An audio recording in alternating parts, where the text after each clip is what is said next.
जय हिंद दोस्तों। प्रधानमंत्री मोदी के दो तुर्के इक्के अब भारत की डिप्लोमेटी को आगे बढ़ाने के लिए निकल चुके हैं। प्रधानमंत्री मोदी ने अपने दो तुर्के इक्कों में सबसे पहले भेजा है एक अजीत डोभाल साहब को, जो कि अभी चाइना की यात्रा पर गए हुए हैं। वांग यी से उनकी मुलाकात होती है। और दूसरे जो है वो है जयशंकर साहब, जो कि रूस की यात्रा पर गए हैं। जो आप तस्वीर में देख सकते हो, उनकी मुलाकात पुतिन से होती है। इन दोनों की मुलाकात के मायने काफी ज्यादा निकाले जा रहे हैं।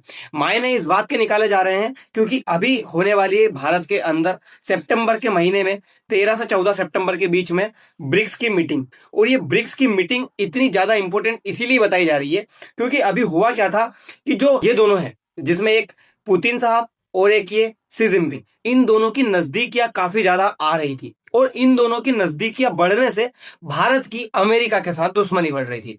भारत अमेरिका से दूर होता जा रहा था, ये दोनों के दोनों नजदीक आते जा रहे थे और भारत के ऊपर टेरिफ लगता जा रहा था। भारत का प्रोडक्ट अमेरिका के अंदर बिकने से बंद हो रहा था और भारत रूस से भी दूर हो रहा था। तो इसीलिए ये ब्रिक्स की जो मीटिंग अब होने वाली है, ये इतनी ज्यादा इंपॉर्टेंट बताई जा रही है कि अगर भारत के अंदर ये दोनों के दोनों आते हैं, एक पुतिन और एक शी जिनपिंग, तो इनसे होगा क्या, भारत की जो रणनीति है वो इतनी ज्यादा स्ट्रेटेजिक हो जाएगी, इतनी ज्यादा पकड़ हो जाएगी कि हमें फिर ना अमेरिका से डरना होगा, ना फिर हमें रूस की तरफ ज्यादा झुकना होगा। भारत खुद को जो गुटनिरपेक्ष रख करके चल रहा है, वो गुटनिरपेक्षता को हम आगे बढ़ा सकते हैं। तो दरअसल हो क्या रहा है, कहां से ये मुद्दा शुरू हुआ और क्यों गए हुए हैं जो अजीत डोभाल साहब है वो वांग यी से मिलने, शी जिनपिंग से मिलने, और जो जयशंकर साहब है वो पुतिन से मिलने, क्या रीजन है पूरा जानते हैं। दरअसल आपको पता है अभी भारत के अंदर होने वाली है ब्रिक्स की मीटिंग। ब्रिक्स वो संगठन है जो बनाया गया था नाटो को काउंटर करने के लिए, या फिर कुछ ऐसे विकासशील देशों को मिला करके जो आगे चल करके विकसित बनने की होड़ में बढ़ रहे हैं, जिसमें भारत सबसे ज्यादा इंपॉर्टेंट था। 5 इसके संस्थापक सदस्य हैं, जिसमें एक ब्राजील, रसिया, इंडिया, चाइना, साउथ अफ्रीका और अभी 6 और इसमें मिल गए हैं। तो ये 11 सदस्यों का एक संगठन बन चुका है। इनका अपना मानना है कि जो नाटो ने दुनिया के ऊपर एक छत्र साम्राज्य करके रखा हुआ है, दुनिया के देशों को जो डराने की कोशिश कर रहा है, उसको काउंटर कर सके। दूसरा इन्होंने प्लान बनाया है कि जो अमेरिका का डॉलर इतना हाइक पे जा रहा है, उस डॉलर को डी डॉलराइजेशन कर सके, उस डॉलर की वैल्यू को कम कर सके। इसीलिए ये ब्रिक्स कंट्री अपनी खुद की एक करेंसी निकालना चाहते हैं। हालांकि अभी भारत इसमें इन्वॉल्व नहीं होना चाहता। भारत नहीं चाहता कि अभी हम ब्रिक्स की कोई करेंसी निकाले। लेकिन जो पुतिन और शी जिनपिंग है, उनका कहना है कि हमें करेंसी निकालनी पड़ेगी, वरना हम अमेरिका के ट्रैप में फंस करके रह जाएंगे। और अमेरिका के ट्रैप में फंसे हुए हैं, कैसे फंसे हुए हैं उसको भी हम थोड़ा सा समझेंगे। लेकिन चाइना से मुलाकात करना भी जरूरी है। चाइना से मुलाकात करना क्यों जरूरी है? क्योंकि भारत और चाइना के रिलेशन अभी थोड़े बिगड़ते हुए नजर आ रहे हैं। भारत और चाइना के बीच में जो रिलेशन है वो अरुणाचल प्रदेश के ऊपर काफी ज्यादा बिगड़ रहे हैं। अभी आप लोगों ने देखा होगा, भारत की तरफ से 27 जगहों के नाम बदले गए थे अरुणाचल प्रदेश में। जैसे ही भारत ने 27 जगह के नाम बदले, चाइना के द्वारा इसके ऊपर तीव्र प्रतिक्रिया दी गई। चाइना ने प्रतिक्रिया देते हुए कहा कि भारत इस तरह से अरुणाचल प्रदेश के नाम नहीं बदल सकता, क्योंकि चाइना का मानना है कि जो अरुणाचल प्रदेश है वो चाइना का हिस्सा है। अब चाइना इसको अपना हिस्सा क्यों कहता है? क्योंकि चाइना का कहना है कि अरुणाचल प्रदेश के अंदर जो तवांग मठ है, उसमें जो 6 नंबर के दलाई लामा है, उनका जन्म हुआ। और जो दलाई लामा है वो तिब्बत के रहने वाले हैं, यानी कि तिब्बत के ऊपर उनका प्रशासन चलता है। और चूंकि 1950 में तिब्बत को चाइना ने अपने अंडर में ले लिया, कब्जे में ले लिया, तो इनका यह कहना है कि तिब्बत इनडायरेक्टली किसका हिस्सा हो गया? चाइना का। तो उस हिसाब से जो तवांग है वो इनडायरेक्टली तिब्बत का हिस्सा हो गया और कहीं ना कहीं वो चाइना का हिस्सा हो गया। इसलिए चाइना उसको क्लेम करता है। और भारत अगर यहाँ पे कोई भी प्रतिक्रिया करता है, भारत अगर यहाँ पे कोई भी डेवलपमेंट का काम करता है, तो चाइना उसमें इन्वॉल्वमेंट लेता है। चाइना उसको जो है खुद के खिलाफ बताता है। चाइना का कहना है कि भारत हमारे खिलाफ काम कर रहा है, ये जो भी कुछ है, जबकि ये अहम हिस्सा है इंडिया का। लेकिन चाइना के द्वारा इस तरह के क्लेम किए जाते हैं। अब हम अरुणाचल प्रदेश को छोड़ तो सकते नहीं है, क्योंकि ये हमारा हिस्सा है। इसीलिए हमें चाइना को भी साधना है और अरुणाचल अरुणाचल प्रदेश का जो मुद्दा है उसको भी दावा करके चलना है। दूसरी चीज, हो क्या रहा था, 2003 से ही भारत और चाइना के बीच में एक डील साइन होती है। होता यह है कि हम हमारे बॉर्डर जो इश्यू चल रहे हैं, उन इश्यू को सोल्व करने के लिए हर साल एनुअली मिलेंगे और मीटिंग करेंगे। और 2003 से ही मीटिंग चल रही थी। लेकिन 2020 में गलवान जो इंसिडेंट होता है, ये गलवान इंसिडेंट होने की वजह से हमारे जो 20 जवान शहीद होते हैं, उसके बाद से ये मीटिंग को रोक दिया जाता है। 2020 में ये मीटिंग रोक दी गई। लेकिन फिर 2020 के बाद से 2023 में फिर से ही मीटिंग जो है रिजोल्व की गई और फिर से ही मीटिंग होने लगी। तो अब जो है 2026 में ये मीटिंग 25वें नंबर की होने वाली है। इसीलिए जो हमारे अजीत डोभाल साहब है, ये चाइना की यात्रा पर गए हुए हैं और चाइना के शी जिनपिंग से और जो चाइना के वांग यी विदेश मंत्री है उनसे मुलाकात करते हैं और मुलाकात करके जो बॉर्डर इश्यू चल रहे हैं उनको सुलझाने की कोशिश कर रहे हैं। इनसे मिलने से क्या ये बॉर्डर इश्यू सुलझ जाते हैं, क्या कुछ फायदा निकलता है? तो देखिए, कई बार इनकी मुलाकात हुई है, 25वीं बार की ये मुलाकात है। इस मुलाकात में हर बार कुछ ना कुछ सॉल्यूशन निकलता है। एक बार तो जो मानसरोवर की यात्रा को चाइना के द्वारा बंद कर दिया गया था, क्योंकि वो तिब्बत वाले एरिया में आता है और तिब्बत चाइना का हिस्सा है, इसलिए चाइना ने मना कर दिया था कि मानसरोवर की यात्रा तिब्बत के हिस्से से होकर के नहीं होगी। तो जब इनकी मुलाकात हुई तो उसको फिर से रिजोल्व कर दिया गया, उसको परमिट दे दिया गया कि मानसरोवर की यात्रा कर ली जा सकती है। तो ये मीटिंग होने से फायदा मिलता है, ऐसा नहीं है कि कोई फायदा नहीं मिल रहा है।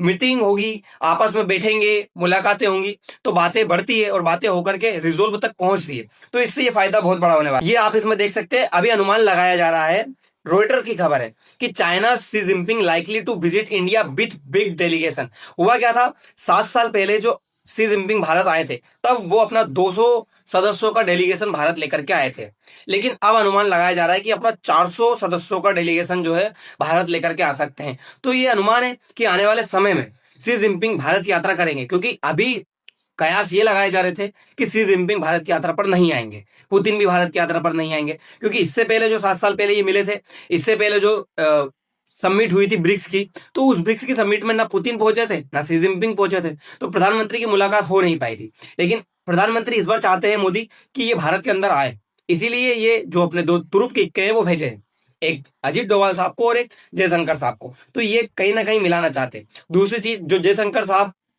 रसिया पहुंचे, ये आप तस्वीर में देख सकते हो, इनकी मुलाकात पुतिन के साथ में हो रही है। ये पुतिन के साथ में मुलाकात इतनी ज्यादा इंपॉर्टेंट इसीलिए है क्योंकि पुतिन अभी फिलहाल में भारत से दूर होते हुए नजर आ रहे हैं और चाइना के करीब होते हुए नजर आ रहे हैं। और ये चाइना के करीब क्यों हो रहे हैं? क्योंकि रूस से भारत ऑयल परचेस करना कम कर दिया है। जब हॉर्मुज स्ट्रेट बंद हुई थी तब भारत की जरूरत का 50% जो ऑयल है वो हमें रूस अकेला दे रहा था, क्योंकि ये हमें गल्फ देता था, गल्फ से हमारा ऑयल आ नहीं पा रहा था, तब भारत को इतना ज्यादा ऑयल जो है रूस दे रहा था। अब रूस ऑयल हम ले रहे थे, वो चीज अमेरिका को बिल्कुल भी बर्दाश्त नहीं हो रही थी, इसीलिए अमेरिका ने भारत के ऊपर सैंक्शंस लगाने की बात की थी। इसीलिए अमेरिका कह रहा था कि मैं भारत को जो है सैंक्शन लगाऊंगा, क्योंकि भारत रूस से ऑयल परचेस करके रूस की हेल्प कर रहा है युद्ध में, और वही पैसे रूस यूक्रेन के ऊपर हमला करने में यूज कर रहा है, जिससे रूस और यूक्रेन का जो युद्ध चल रहा है वो खत्म नहीं हो रहा। इसीलिए भारत के ऊपर सैंक्शन लगाने की बात की गई थी। भारत के ऊपर 50% टेरिफ भी लगाया था, आप लोगों ने देखा होगा, फिर वो हटाया गया क्योंकि भारत और अमेरिका की जो डील है वो हुई थी उसके बाद। तो इसीलिए ये चीजें चल रही थी, ये कयास काफी ज्यादा बढ़ रहे थे कि भारत रूस से दूर हो रहा है, अमेरिका के करीब जा रहा है, और अमेरिका के करीब जाने की वजह से पुतिन जो है रूस के करीब जा रहे हैं, क्योंकि रूस की इकोनॉमी पुतिन की तरफ, चाइना की तरफ से चल रही है। अब चाइना के करीब जाने से पुतिन को, भारत को नुकसान हो रहा था, क्योंकि रूस हमारा एक स्ट्रेटेजिक पार्टनर रहा है शुरू से, बहुत पुराना दोस्त है। हम नए दोस्त को पा करके पुराने दोस्त को खोते हुए नजर आ रहे थे, इसीलिए ये चीजें बढ़ रही थी। अब भारत के लिए सबसे बड़ी समस्या ये बढ़ गई है कि अमेरिका के अंदर एक बिल पेश हुआ है, उस बिल में बताया गया है कि जो भी कंट्री रूस से ऑयल परचेस करेगा उसके ऊपर 100% टैरिफ लगा दिया जाएगा, जिसमें इंडिया भी शामिल है। अब भारत के लिए सबसे बड़ी चुनौती यह है कि वो अगर अमेरिका की तरफ जाए तो उससे रूस नाराज हो जाएगा और रूस के करीब में चाइना चला जाएगा। अगर हम रूस के करीब जाएंगे तो हम अमेरिका से दूर हो जाएंगे। अमेरिका हमें ट्रेड बेनिफिट में रखता है, अमेरिका हमसे प्रोडक्ट ज्यादा परचेस करता है, हमें से व्यापार ज्यादा करता है, जिसमें खरीदता ज्यादा है और हमें बेचता कम है। अब हमें रूस से एक प्रॉब्लम होती है, रूस से प्रॉब्लम क्या होती है कि हम रूस से 50% ऑयल परचेस करने लग गए, फर्टिलाइजर भी रूस हमें भेजता है। अब हमें जो ये डॉलर है वो रूस को हम ज्यादा दे रहे हैं, रूस हमें घाटे में रख रहा है। अब आप कहोगे कि हम ऑयल दूसरे कंट्री से भी तो परचेस करते थे, जैसे कि ये सारे के सारे गल्फ कंट्री से, तो क्या इनसे घाटे में नहीं रहते थे? इनसे घाटे में नहीं रहते थे, क्योंकि ये भी बराबर का व्यापार कर लेते थे भारत से, पर रूस बराबर का व्यापार नहीं कर रहा है, तो हमारा डॉलर ज्यादा जा रहा है रूस की तरफ। इसीलिए हमें रूस को ये समझाना पड़ेगा और ये जो है दिखाना पड़ेगा कि हमसे भी चीजें आप परचेस करो। इसलिए हम रूस से ऑयल कम परचेस करेंगे। अब रूस से अगर ऑयल कम परचेस करने लगे तो फिर रूस के करीब चाइना पहुंच जाएगा। यह भारत के लिए सबसे बड़ा डिप्लोमेटिक डर है।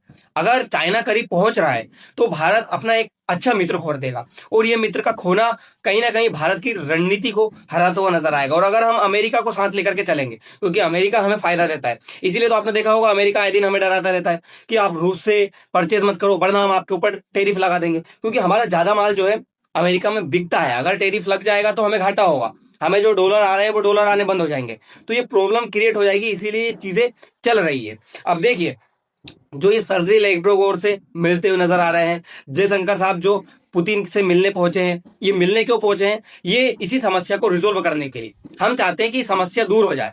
अगर ये समस्या दूर नहीं होगी तो भारत एक को साधने के चक्कर में दोनों को खो देगा। भारत अगर दोनों को खो देगा तो चाइना जो है पूरा फायदा उठा लेगा, और चाइना कहीं फायदा ना उठा ले अकेला। इसीलिए हम चाहते हैं कि ये प्रॉब्लम दूर हो। देखिए, अभी जो पुतिन है वो चाहते हैं कि ब्रिक्स की एक करेंसी निकल कर आ जाए। पुतिन का कहना है कि अगर ब्रिक्स अपनी करेंसी निकाल देगा तो अमेरिका का जो दबदबा दुनिया के अंदर चल रहा है डॉलर की वजह से, वो दबदबा कम हो जाएगा। लेकिन भारत इसमें शामिल नहीं होना चाहता। भारत का कहना है कि अभी हम दोनों को इस तरह से नहीं लेकर के चल सकते। इससे क्या है, भारत का अमेरिका के साथ में तकरार बढ़ जाएगी। इसी लेकिन चाइना और जो ब्रिक्स के सारे कंट्री, उनका ये कहना है कि अगर हम इसी तरह से करेंगे तो अमेरिका को हम कभी भी काउंटर नहीं कर सकते। अमेरिका हमारे ऊपर दबाव बना करके चलेगा और हमें नई करेंसी निकालनी पड़ेगी। तो आप इन सारी चीज के बारे में क्या सोचते हो? क्या भारत को इन करेंसी निकालने में शामिल होना चाहिए?